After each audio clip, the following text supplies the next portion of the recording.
Una vez más, gracias por continuar con nosotros en la 9ª Feria Internacional del Libro del Tribunal Electoral del Poder Judicial de la Federación.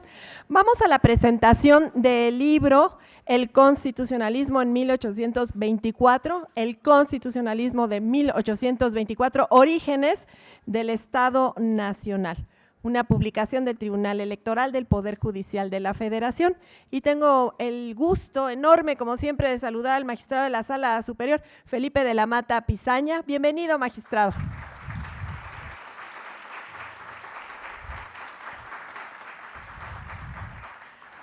A la profesora de la Facultad de Derecho de la Universidad Nacional Autónoma de México, me refiero a la doctora Cecilia Judith Mora Donato. Bienvenida.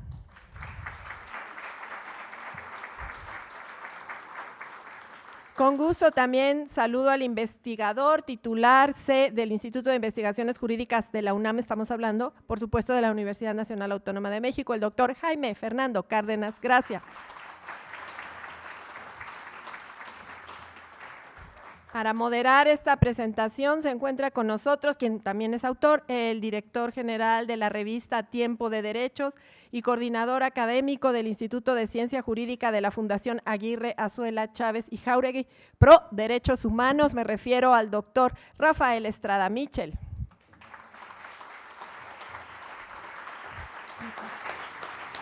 Hago propicio el momento para saludar a las universidades que nos siguen a distancia. Universidad del Valle de México, Campus Toluca, Universidad Autónoma del Estado de México, Unidad Académica Profesional Tianguistenco, Universidad Autónoma de Occidente, ITESO, Universidad Autónoma de Guadalajara, CETIS Universidad, Universidad Panamericana, Instituto Estatal de las Mujeres en Nuevo León, Facultad de Derecho de la UNAM, Universidad del Valle de México, Campus Uruapan, Universidad de Jalapa y Universidad Autónoma de Tabasco. A todos y a todas de esas universidades, gracias por su presencia. Desde luego a las universidades que han seguido con nosotros, Universidad Latina Campus Sur, Centro Universitario Incarnate Word, Facultad de Derecho de la UNAM y CONALEP Coyoacán, que han estado con nosotros de manera presencial. Y bueno, pues cedemos el uso de la voz a quien es el moderador de esta presentación, doctor Rafael Estrada Mitchell. Por favor, doctor. Muchas gracias, como siempre, Lucy. Muchísimas gracias. Es un honor estar aquí para la presentación de una obra sumamente relevante. Se me pide precisamente que hable de la relevancia, antes de introducir a nuestros ponentes y a nuestra ponente de excelencia, que hable de la relevancia de la misma obra. Lo haré en medio minuto, si ustedes me lo autorizan. Creo que fue una muy feliz iniciativa de la Escuela Judicial, del Tribunal Electoral en su Sala Superior en primerísimo término, en particular del magistrado Felipe de la Mata, de la Escuela Judicial de la Dirección, aquí está su directora, doña Gabriela Rubalcaba. Creo que tanto Tribunal como Escuela Judicial Electoral han tenido una estupenda idea, Agustín Millán, el diseño de Alfonso Mostalac en lo editorial, una estupenda idea de pedirle a expertas y expertos, bajo la coordinación del doctor Cárdenas Gracia, que reflexionaran acerca de la relevancia para la generación del Estado Nacional en sentido pluralista que tuvo la Constitución de 1824. Es increíble que a 20 décadas de la misma estemos todavía unidos con todos los pesares, los ides y venires del siglo XIX, de nuestro siglo XX también tan complejo, y aquí siga la República Mexicana, a diferencia de otros proyectos de unidad también de hace 200 años, como por supuesto la Gran Colombia, como el propio Reino de Guatemala, transmutado en Provincias Unidas de Centroamérica, todo eso que de alguna u otra forma fracasó y se dispersó, en el caso mexicano es en cambio uno de los motivos, una de las prendas para reivindicar, como decía Manuel Herrera y Lazo, el insigne constitucionalista potosino, el genio constitucional para nuestro país, el haber permitido estructurar una organización que nos tiene aquí unidas y unidos 200 años después. Es, creo, de felicitarse que el Tribunal Electoral del Poder Judicial de la Federación haya tenido esta iniciativa de conmemoración pues prácticamente inédita en las instituciones públicas de nuestro país, por desgracia, con honrosas excepciones como la de la Universidad Nacional Autónoma de México en primerísimo término, algunos poderes judiciales estatales, la Cámara de Diputados, el Senado de la República en menor medida, pero la Suprema Corte de Justicia de la Nación también, pero en realidad ha pasado desapercibido, prácticamente desapercibida, una efeméride tan trascendente como es la de nuestra estructuración republicana, federal, de hace 200 años. Qué bueno que no ocurre así en esta Feria Internacional del Libro del Tribunal Electoral del Poder Judicial de la Federación, por la que, insisto, es una feliz iniciativa del propio tribunal. Y para hablar de ella, el coordinador académico de la obra, el doctor Jaime Fernando Cárdenas Gracia, tiene la palabra hasta por 12 minutos, dice aquí mi querido Jaime, el programa. Muchas gracias. Primero me gustaría agradecer al Tribunal Electoral del Poder Judicial de la Federación, a sus magistrados, magistradas de la Sala Superior, por esta importante iniciativa. Como decía Rafael, pocas instituciones han recordado esta importante efeméride, donde celebramos pues, los 200 años de la promulgación de la Constitución de 4 de octubre de 1824, la primera Constitución federal.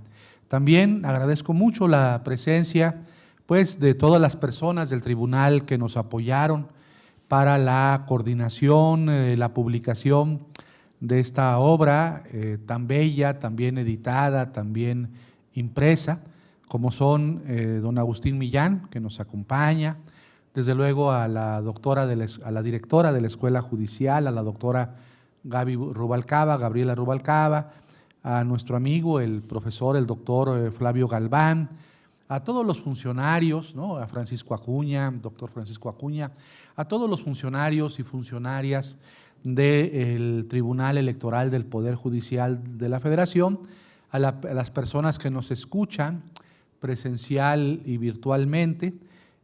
Pues gracias por estar atendiendo esta convocatoria, donde presentamos en 2 tomos, pues una bella edición del libro conmemorativo de la Constitución de 1824. ¿Por qué? Déjenme explicar brevemente, no sé si el editor, creo que no lo ha hecho, ¿no? Brevemente voy a comentar cómo es el libro. El libro tiene 2 volúmenes, en un volumen están las ediciones facsimilares, tanto la impresa como la que está en letra manuscrita. Quiero decir que ese volumen de las ediciones facsimilares nos ayudó a conseguirla el magistrado de la PESA. Es una edición, son ediciones originales, ¿no? Ya nos dirá el magistrado de la PESA de dónde las obtuvo, lo explicará mejor que yo, por eso me reservo esa parte de la explicación. Y después hay otro volumen con ensayos, tanto ensayos de carácter histórico, donde participaron pues, personas muy importantes de la vida académica nacional, expertas en temas históricos.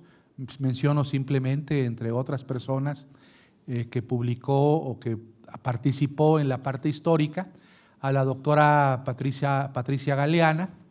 Y hay también una parte de ensayos jurídicos, donde mi colega, la doctora Cecilia Mora y otros investigadores, expertos en derecho, pues aportaron sus reflexiones para comentar la Constitución de 1824 y sus implicaciones. Y los que hayan tenido oportunidad de revisar la obra, por lo menos de hojearla, se darán cuenta que no se trata de una edición común y corriente, es una edición cuidadosamente elaborada, con un papel muy fino, debo decir. Las pastas, están los 2 tomos en una caja, ¿no? Son de 2 colores, ¿no? Los tomos, en fin, es una edición muy bella en la forma, en el formato. Y desde luego el contenido de los ensayos es también muy importante. Y la obra vale, además, y esto otra vez que mencione al magistrado de la Mata, pues por las ediciones facsimilares, impresas y manuscritas de la Constitución del 24. ¿Por qué es importante celebrar la Constitución de 1824? No solamente porque fue nuestra primera Constitución federal. Sabemos que en México hay otros antecedentes, ¿no?, previos a la Constitución del 24. La Constitución de Apatzingán de 1814, que pues nunca pudo estar en vigor plenamente. La Constitución de Cádiz de 1812. Algunos mencionan hasta el Estatuto de Bayona, previo a la Constitución de Cádiz. Pero la Constitución Federal de 1824 primero pone fin, desde mi punto de vista, a todo pues los intentos neovirreinales que existieron en los meses previos, ¿no? Me refiero al imperio de Agustín de Iturbide, un imperio efímero, transitorio, pero aún en esos años de 1821, de 1822, 23, pues había en el aire, en el ambiente político, un deseo de establecer en México una monarquía, tema que, como sabemos, no concluyó totalmente con la aprobación del 24, porque tuvimos un segundo imperio, ¿no?, décadas después, con Maximiliano. Entonces se trató de una Constitución federal que establecía un régimen democrático, federal, representativo, popular, muy trascendente. ¿Qué otras características tiene esta Constitución del 24? Voy a mencionar algunas. Desde el punto de vista del liberalismo, la ideología jurídica que está presente en la Constitución del 24 es la ideología liberal. Es un liberalismo, sí, podríamos decir, no quiero adelantar con lo que voy a concluir, un liberalismo ciertamente elitista, porque bueno, la sociedad mexicana de aquellos años pues estaba integrada por distintas clases sociales, por castas que provenían del virreinato, y no había pues una homogeneidad para sostener o pensar que todos los grupos sociales podían participar en las actividades políticas, jurídicas de aquel tiempo, de aquel estado. Entonces era un liberalismo muy especial. José María Luis Mora, entre otros, ese gran pensador del siglo XIX, reflexionó sobre el liberalismo mexicano de aquellos años. Ni siquiera él era el liberalismo que después dio lugar a la Constitución del 57. Era un liberalismo primigenio, muy limitado, muy elitista. En cuanto al federalismo, bueno, esto yo creo que está todavía por estudiarse por juristas, por politólogos, por economistas. Es el federalismo que hoy le llamamos federalismo dual. Es decir, los estados tenían importantes atribuciones, al igual que la federación, pero la federación no tenía una capacidad plena para imponerse sobre los estados. Las élites estatales, por ejemplo la de Jalisco, de donde es la doctora Rubalcaba, era una élite muy poderosa, como la élite yucateca o las élites del Bajío de Guanajuato. Esto explica en parte la inestabilidad política de México durante la primera mitad del 19, porque esas élites que controlaban los gobiernos estatales podían levantarse en armas contra el gobierno federal, tenían sus propios medios para financiar campañas militares o de otro tipo. Es decir, había un sistema fiscal estatal, bueno, no voy a llamarle poderoso, pero sí autónomo del sistema fiscal de la federación. No existía en aquellos años la coordinación fiscal que hoy tenemos, ¿no? Era un federalismo dual, muy interesante. Este federalismo dual, como se sabe, se rompe hasta el Acta de Reformas.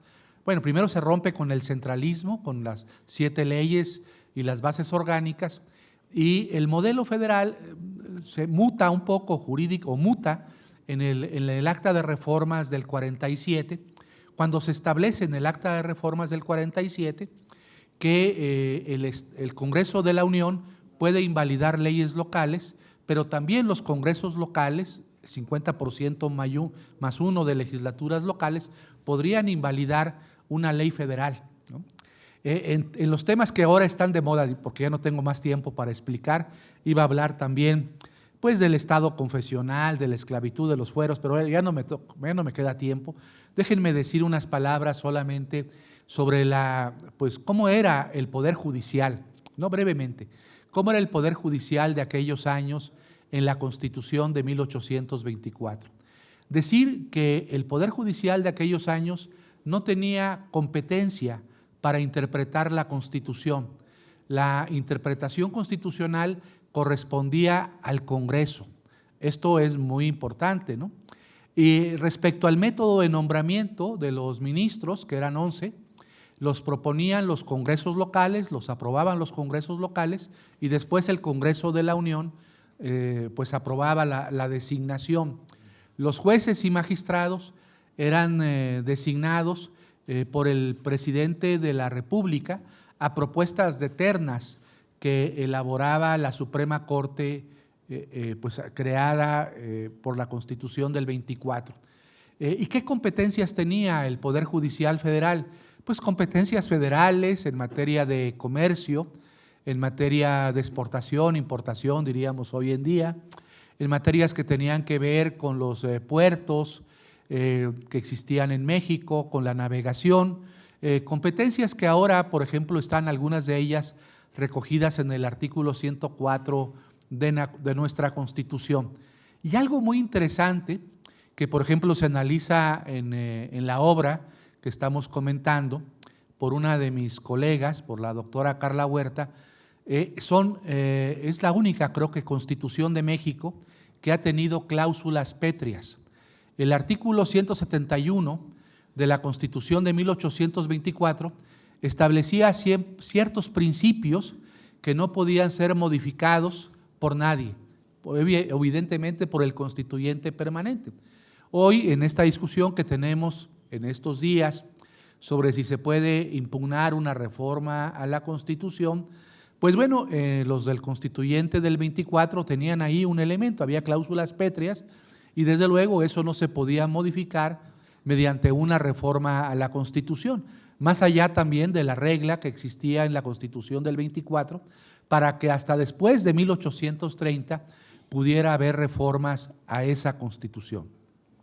Entonces quiero decirles que realmente la Constitución del 24 fue extraordinaria. No es, como se ha dicho, y con esto termino, una copia de la Constitución de los Estados Unidos. Hay elementos, desde luego, de la Constitución norteamericana, pero yo encuentro más influencia de la Constitución de Cádiz. Por ejemplo, ayer, esto le va a gustar a mi colega, la doctora Mora, estaba en la Cámara de Diputados hablando también de la Constitución del 24, encuentro, por ejemplo, elementos de la Constitución del 24 en las normas de la Constitución del 17. Hay un principio, el de la inviolabilidad de las opiniones de los legisladores y que no pueden ser reconvenidas por ellos, que por cierto ha sido motivo de sentencias de la Sala Superior del Tribunal Electoral ese tema, que decía ya la Constitución de 1824, los legisladores son inviolables en sus opiniones y no pueden ser reconvenidos por ellos, tal como sostiene el actual artículo 61 de la Constitución. Entonces se trata de una gran Constitución, ¿no? Muy importante, muy trascendente. Hay que evaluarla en sus méritos, tomando en cuenta el contexto histórico y cultural de la época. Sería muy injusto evaluar a la Constitución de 1824 con los ojos del presente. Primero, porque incurriríamos en un anacronismo y segundo, porque es muy injusto hablar del pasado tomando en cuenta la realidad presente. Yo quiero decir que la Constitución del 24 pues, forjó el México del siglo XIX, el México que ahora somos y que tiene repercusiones aún en nuestro tiempo, ¿no? Hay tantas figuras, bueno, ya no voy a hablar, por ejemplo, la del veto, ¿no? que es otra figura que está prevista en la Constitución del 24.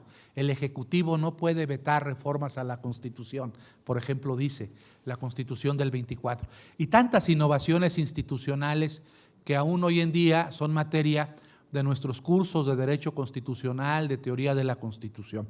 Pues muchas gracias por haberme prestado atención.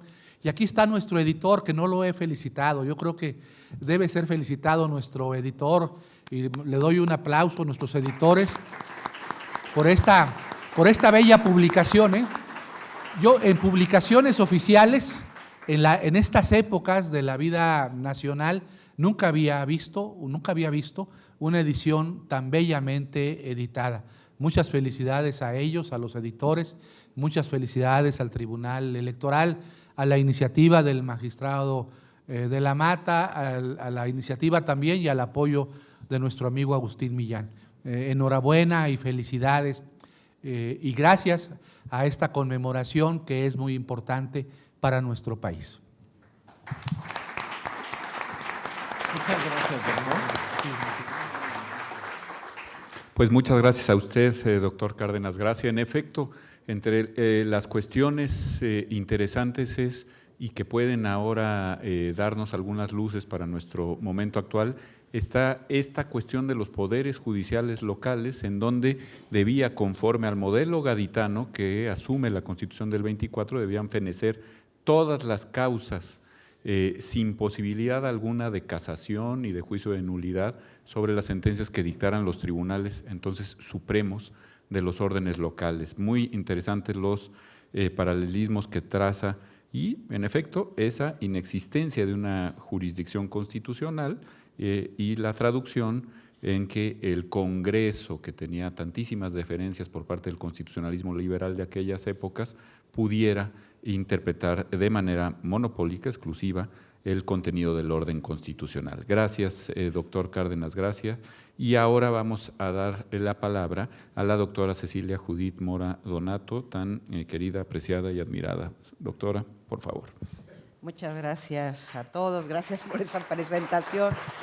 Muchas gracias, estoy la verdad muy contenta de estar con todos ustedes y me parece que en primer lugar pues debo unirme a las felicitaciones al Tribunal Electoral del Poder Judicial de la Federación por el patrocinio que dio a todas las investigaciones que se reúnen en este texto, que lleva por título El Constitucionalismo de 1824, origen del Estado Nacional.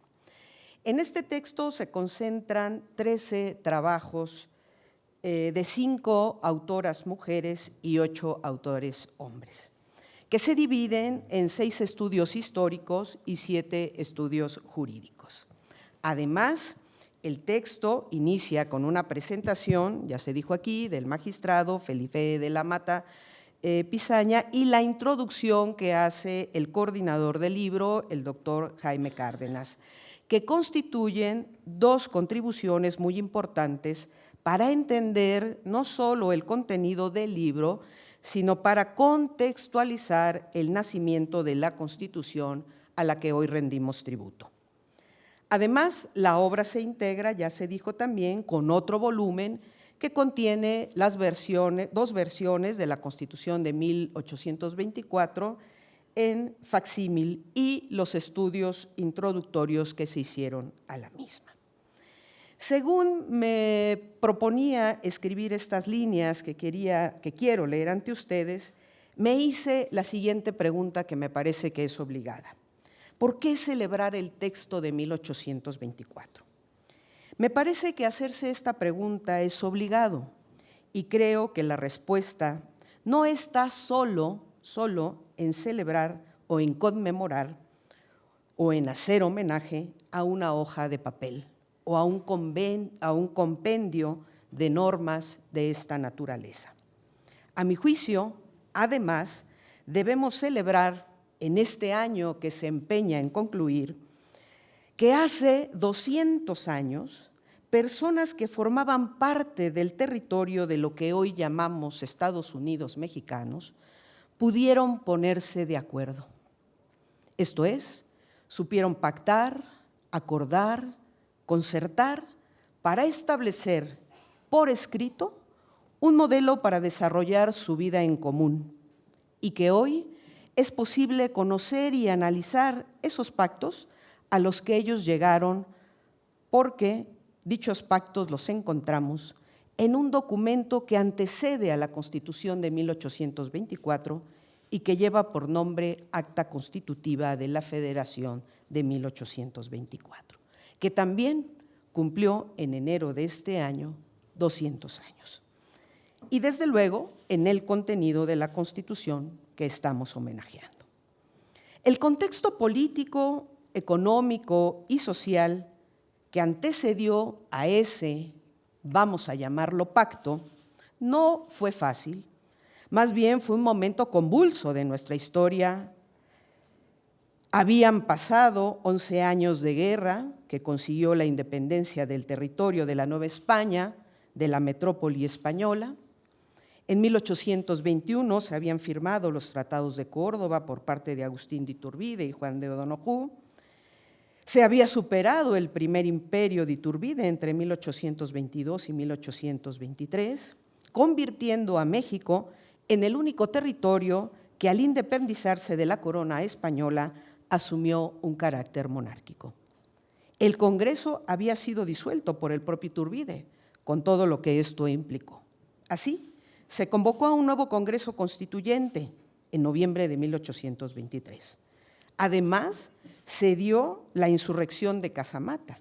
Y después de todos estos acontecimientos, o tal vez justamente por estos acontecimientos, se expidió el primer documento fundacional y republicano de México, que fue el Acta Constitutiva de la Federación de 1824, que concentró, como dije anteriormente, los primeros pactos que dieron origen al Estado Nacional. El Acta Constitutiva de la Federación fue un documento breve de tan solo 36 artículos, pero cuyo contenido fue valiosísimo para la concreción de la Constitución que hoy estamos celebrando. Ahí, en esa acta, se suscribieron los pactos más relevantes que después encontraron una mejor forma en la Constitución de 1824. ¿Cuáles fueron esos pactos esenciales, mínimos, en los que hubo acuerdo, en los que hubo consenso? Voy a mencionar solo algunos. El primero, la nación mexicana es libre e independiente para siempre de España y de cualquier otra potencia, y no es ni puede ser patrimonio de ninguna familia o persona, diríamos hoy, por muy famosa que sea. Este principio es el que hoy reconocemos como el de la independencia nacional. Segundo principio, la nación adopta para su gobierno la forma republicana, representativa, popular y federal. Diríamos hoy, la república es representativa y se distribuye en un Estado federal.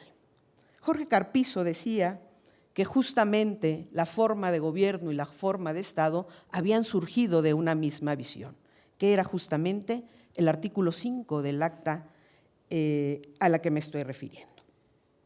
Tercer principio, sus partes integrantes son estados independientes, libres y soberanos en lo que exclusivamente toque a su administración y gobierno interno, según se detalla en esta acta y en la Constitución General. Esto es, hubo un acuerdo en que los estados serían independientes, libres, soberanos en su administración interna.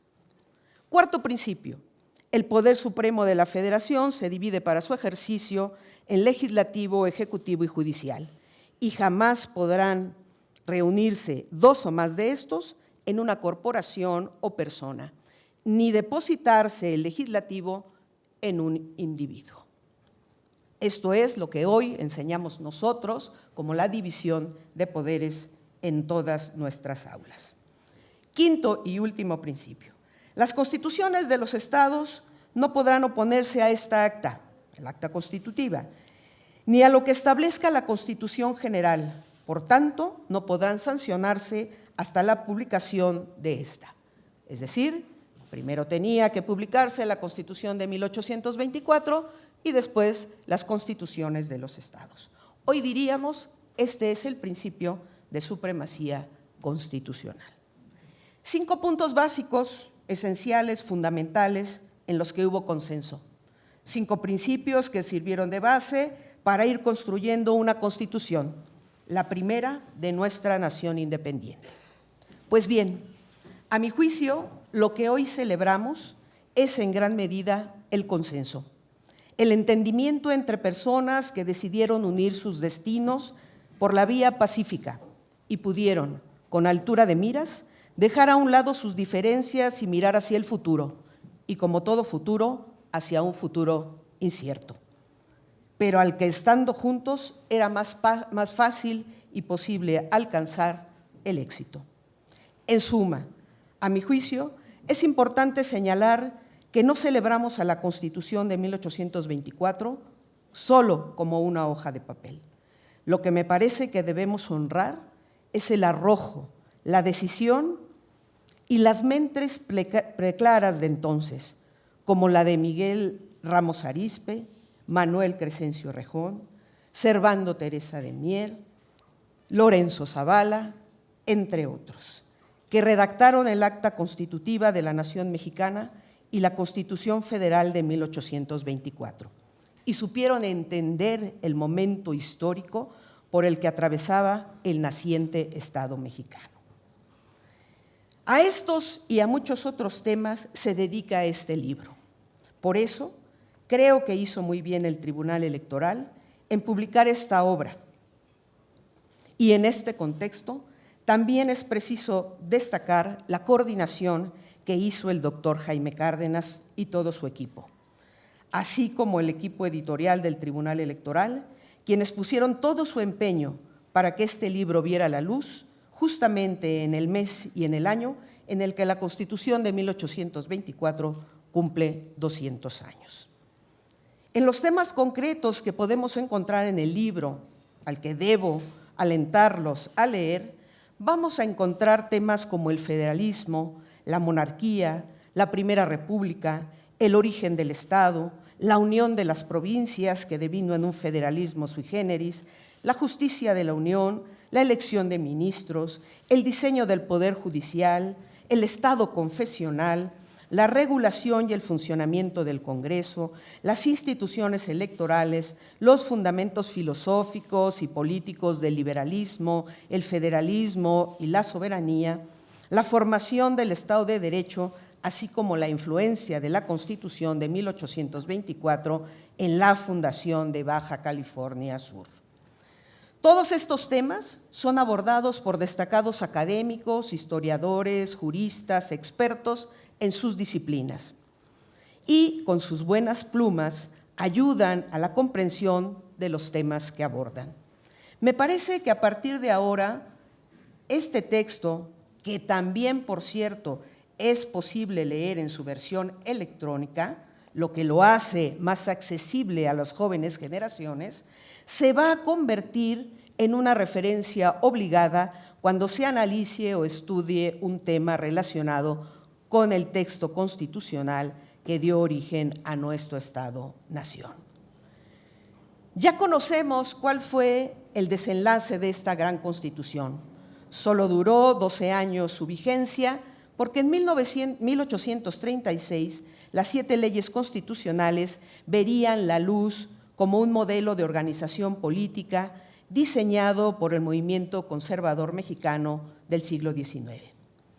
Pero no hay que olvidar que la Constitución de 1824 fue restaurada en sus partes esenciales por el Acta Constitutiva y de Reformas de 1847 y sirvió de inspiración al Constituyente de 1857, que logra saltar el siglo en la Constitución mexicana de 1917, que hoy, con abundantes reformas, nos sigue rigiendo.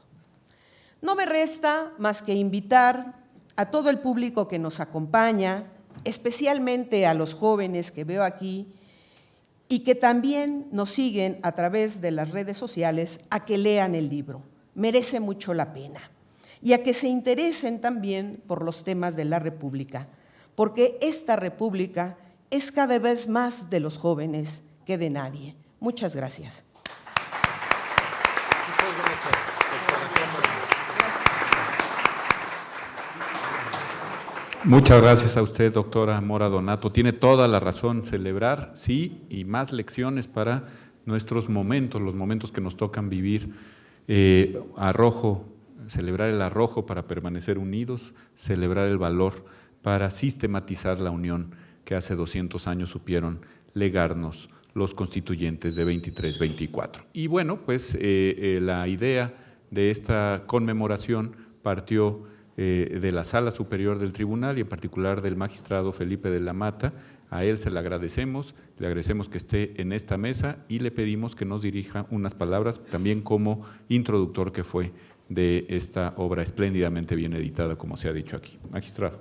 Muchas gracias, querido Rafa. Antes que otra cosa quiero agradecer el trabajo incansable de Agustín Millán, no solamente en esta Feria Internacional del Libro del Tribunal, sino también en esta edición en particular y por supuesto de mi amiga querida, la doctora Gaby Rubalcaba. También quiero agradecer mucho al doctor Jaime Cárdenas que haya aceptado pues haber participado en la coordinación de esta obra, pues sí, que de alguna manera festeja, conmemora los 200 años de la Constitución de 24. Muchas gracias, doctora Mora, también por sus palabras y muchas gracias por estar aquí con nosotros, querido Rafa. Y desde ahorita, spoiler alert, voy a decir que Rafa, el doctor Rafael Estrada, nos va a hacer el favor de coordinar una obra ahora en torno a las leyes constitucionales de 1836, porque ya se acerca los 190 años de su emisión. Entonces es un buen momento en el que saquemos una obra, vamos a llamarlo así, de las constituciones malditas, porque la idea sería no solamente que fuera la Constitución de 36, sino también 43 y algunas otras, bueno, por supuesto, algunas bases del imperio de Maximiliano, incluso también. Creo que va a ser divertido, porque normalmente esas constituciones no se estudian y creo que también de alguna manera han sido incomprendidas.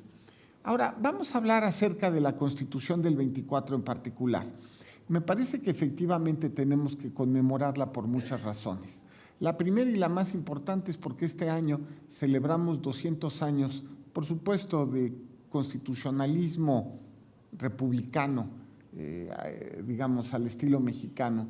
Son 200 años de ser una república, son 200 años de tener un sistema presidencialista y también el Senado recordó y festejó que tenía 2 años de ser y de existir, aunque la verdad es que duró poco, en el siglo XIX iba y venía el Senado.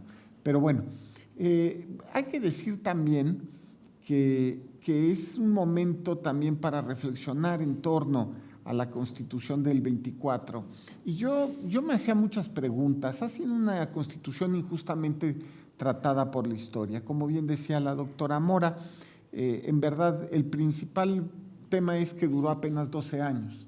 Fue una Constitución con mala suerte, apenas si tuvo vigencia. La segunda cuestión que hay que también notar es que mucho se dice que es una copia de la Constitución gringa. La verdad es que no. Sí está inspirada en muchos elementos de la Constitución gringa, pero también son muchos los atisbos e influencias de la Constitución de Cádiz, justamente en la Constitución de 24. De hecho, algunos de sus redactores pues fueron justamente diputados en Cádiz. Entonces era innegable que de alguna manera la Constitución de Cádiz iba a estar influenciada por, pues vamos a decirlo así, por el constitucionalismo gaditano. Ahora, ¿cuál es el tema específicamente que quiero hacer notar? Esta idea de que la Constitución mexicana es una copia de la de Estados Unidos, como dije hace un momento, de la Constitución de 24 es relativamente falsa, pero lo que sí hay que hacer notar es que para el momento en el cual la Constitución de 24 se expide, el constitucionalismo gringo ya había dado varios pasos adelante. Es decir, es verdad, la segunda Constitución de los Estados Unidos de 1787 efectivamente pues carecía de al menos 3 condiciones que sí se encuentran en la Constitución o sea, que así se encuentran en la Constitución de 24. La primera es, no tiene un Bill of Rights, es decir, no hay una Carta de Derechos incorporadas a la Constitución. Eso se haría después en las primeras 10 enmiendas a la Constitución de los Estados Unidos. La segunda, que tampoco es menor, porque no sirvió ni allá ni acá. Pero ya para 1824 los gringos habían cambiado eso en su Constitución, que era el sistema de el vicepresidente como segundo lugar en digamos, en las elecciones, que era puesto como vicepresidente. O sea, era pésima la idea. ¿A quién se le ocurrió? Creo que se debía al sentido constitucional de los constituyentes gringos, porque ellos, estrictamente hablando, no querían la participación de partidos políticos en la elección de presidente de los Estados Unidos. Vuelve a ser lo mismo. Eso fue algo que después pasó en la legislación gringa y bueno, pues se quedó. Me imagino que es por eso, y por eso este sistema tan, no sé qué decirlo, dieciochesco, de caucus, ¿no? Donde la idea era que las personas mandaran un representante que fuera a votar, ¿no? Y que esto fuera un representante popular, y que este representante popular no eligiera pues al hijo consentido del Estado o al más guapo, no, sino que fuera, bueno, ahora va a pasar eso con los ministros de la Corte, ¿no? Probablemente, ¿no?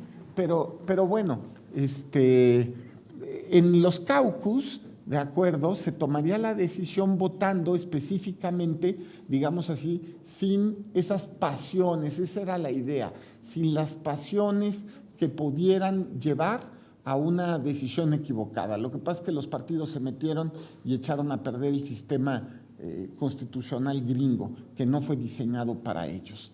Ahora, me imagino que si lo estás viendo así, que va a haber una votación donde no van a ser partidos, sino que van a ser personas, y que el mejor de todos los que se encuentran ahí, en primer lugar, salió electo y es presidente, y el segundo será vicepresidente. Pero en Estados Unidos no funcionó, sobra decirlo. Los pleitazos que se tuvieron fueron públicos en la época entre Adams y Jefferson. Prácticamente, pues como digo yo, que hay muchas maneras de asesinar. Jefferson, a pesar de que en una época había sido muy amigo de Adams, pues prácticamente lo asesinó por todas las vías posibles, salvo la física, porque además estaban obsesionados uno con el otro. Luego un día les cuento esa historia. Ahora, lo interesante del tema es que los gringos ya habían cambiado el sistema porque no había funcionado. Sin embargo, en 1824 los mexicanos copiamos el sistema de la Constitución de 1787. Y la tercera, y la que me sorprende más, pero creo que tiene que ver justamente con nuestro sistema español, o sea, influencias de la Constitución de Cádiz, es el Judicial Review. Para 1824 ya existía el sistema de Judicial Review en los Estados Unidos, y por lo tanto la Constitución de los Estados Unidos era jurídicamente obligatoria. En México, el control constitucional, como bien dijo el doctor Cárdenas, bajo la Constitución del 24 lo hacía el propio Congreso. Lo interesante sería, ahora sí, alguno de los profesores aquí presentes me lo pueda aclarar, si alguna vez en realidad el Congreso llevó a cabo alguna interpretación constitucional para efectos de hacer control constitucional. Eso sería muy interesante. Acabamos de tener un caso, ¿se acuerdan ustedes? Yo hice un estudio para resolver una sentencia hace 2 años sobre interpretación auténtica, un caso de interpretación auténtica que se sometió a la consideración de la Sala Superior, y interpretación auténtica a cargo del Congreso. Y lo que terminamos haciendo fue someter la interpretación auténtica a interpretación y control judicial. En los hechos estábamos matando la idea de la interpretación auténtica como era en la Constitución del 24, pero también es verdad que en la Constitución del 24, porque hice un estudio también de dónde venía esa facultad de interpretación auténtica, si se había o no ejercitado alguna vez, y encontré un caso a nivel estatal, pero nunca a nivel federal, bajo la Constitución de 17. De verdad tengo muchísimas dudas de si, o sea, había que hacer un tracking, ¿no? Para ver si sí se ejercitó o no particularmente por el Congreso mexicano en 1824 a 36. Lo cierto es que la única vez que en el tracking de la Constitución de 17 se ha hecho a nivel federal ha sido materia de control judicial, lo cual terminó, pues, digamos, evitando la interpretación política de la Constitución. Ahora, termino cerrando estas ideas. Me parece, yo me he puesto a pensar, ¿por qué los constituyentes del 24 no corrigieron la Constitución del 24 si ya tenían los antecedentes, ¿no? Y la verdad es que lo desconozco. A lo mejor algún historiador me puede hacer el favor de tratar de aclararme el tema. Sin embargo, tengo una teoría, y es que no hablaban inglés. Y, por supuesto, no estaban al día en torno a las reformas constitucionales, pero es una teoría. No tengo, evidentemente, ningún examen de TOEFL de los constituyentes del 24. Yo pienso que si la Constitución de 24 hubiera encontrado paradigmas más amplios, quizá no hubiera tenido tan mala suerte. Muy probablemente también no podía haber otra solución, porque lo que decía también el doctor Cárdenas se me hace, digo, a lo mejor ya estoy hablando mucho, pero bueno, lo que dice el doctor Cárdenas se me hace muy importante. Tenía que ser nuestra república una república federal, porque efectivamente en ese momento, en la constitución y nacimiento del Estado mexicano, los poderes regionales eran mucho más poderosos que el federal. Simple y sencillamente tenían dinero, el federal no tenía. Fue un problema de recaudación. Hasta finales del siglo XIX tuvimos un superávit financiero, o sea, imagínense eso, ¿no? Prácticamente vivíamos de empréstitos o de pues, venta de territorio nacional, digámoslo de alguna manera. Tenía que encontrarse ese sistema, porque de otra manera terminaría pasando lo que también sucedió una vez que la Constitución de 36 estuvo, digamos, en vigencia, que es algunos de los estados que eran estados de la Federación tomaron la decisión de salirse, ¿no? Que fue el caso de Texas. Pero hubieron varios intentos de repúblicas adicionales que, como bien dijo el doctor Estrada Mitchell, para fortuna nuestra, no pervivieron, no funcionaron. En fin, me parece que la Constitución de 24 es nuestra acta de nacimiento como república, como ser. Teníamos que festejarla, me parece que todas las instituciones lo tendríamos que haber hecho. Sin embargo, qué bueno que lo pudimos hacer nosotros, y agradezco mucho a Agustín Millán que haya encontrado estas hermosas, pues haya tenido acceso a los originales de la Constitución de 24, ¿Cómo fue? Así de claro, ¿no? Agus, si nos cuentas rápido, ¿no? Un contacto, me imagino, ¿no? Sí. En el archivo, bueno, ahorita nos va a contar. Perdone. No, por favor. Y también Rafa fue autor. Rápidamente sí. comento, sí. magistrado, ¿Sí? Amigos del panel. Fue un trabajo en equipo, obviamente con los vínculos que tiene el Tribunal Electoral. Acudimos al Archivo General de la Nación y a la Biblioteca Nacional de México, y ahí encontramos facsimilares originales editados en 1824 y el manuscrito que nos pareció una joya. Hicimos el convenio respectivo con ambas instituciones para poder obtener estos dos archivos de una manera expedita, y además nos hicieron un estudio introductorio en la Biblioteca Nacional de México. Así es, magistrado, muchas gracias por el apunte. La verdad es que esto es una joya. Poder ver el manuscrito de la Constitución de 24 con las firmas de los constituyentes del 24 es una gozada.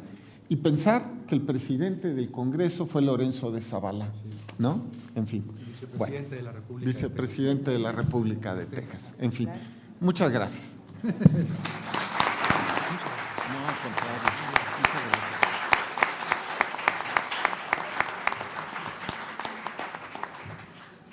Bueno, pues de esta manera concluye esta presentación Muchas gracias a quienes han encabezado esta presentación, gracias al magistrado Felipe de la Mata Pizaña, a la doctora Cecilia Mora, a Jaime Fernando Cárdenas y desde luego a nuestro querido amigo el doctor Rafael Estrada Mitchell. Y ahora será precisamente el director de documentación, Agustín Millán Gómez, quien haga entrega de las constancias de participación. En esta presentación del libro El Constitucionalismo de 1824, Orígenes del Estado Nacional, con motivo de estos 200 años. Reciben su reconocimiento Jaime Cárdenas, el magistrado Felipe de la Mata, desde luego Cecilia Mora Donato y el doctor Rafael Estrada Mitchell. De manos, como les decía, de Agustín Millán Gómez, director general de documentación de este máximo órgano jurisdiccional. Con la foto finish, la foto final de este momento de la 9ª Feria Internacional del Libro, concluimos la transmisión y desde luego les invitamos a que continúen con nosotros en los trabajos de la Feria Internacional del Libro, la recta final de este jueves. Otra presentación más del libro Crónicas y Reflexiones del Seminario Derecho de Asociación y Democracia. Eso será después de una pausa en nuestra transmisión y regresamos con esta otra presentación.